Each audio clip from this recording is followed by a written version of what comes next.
At kapag walang tubig, kahit kung walang tubig, ang tubig, ang tawag dyan ay istinja. Pag maghuhugas ka gamit ang tubig, ang tawag ay istinja. Tubig. Okay? Kung walang tubig, walang problema, pwede tayong mag-istijmar. Istijmar. Istijmar, ito yung paggamit ng mga malilinis na mga tuyong mga bagay katulad ng tissue, katulad ng bato, katulad ng dahon, katulad ng papel, katulad ng puno, basta malilinis na mga dry, mga tuyo. At ang pinakamababa, 3 piraso. Yan ang istijmar, 3 piraso. Hindi sapat at hindi ka pamalinis kapag nag-ihi ka o dumumi ka na ginamit mo lang ay isang bato lang o isang tissue lang.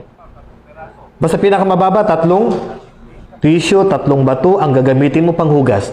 Ang tanong, Ustad, may tubig, may tissue. Tissue lang ang ginamit ko at hindi na ako gumamit ng tubig. Tanggap o hindi? Ha? Tanggap. Kahit saan dito sa dalawa, tanggap. Kung tissue lang ang ginamit mo at hindi ka nagtutubig, tanggap. Okay? Pero pag pinagsama mo itong dalawa, nag-tissue ka na, nagtubig ka pa, yun ang pinakamainam.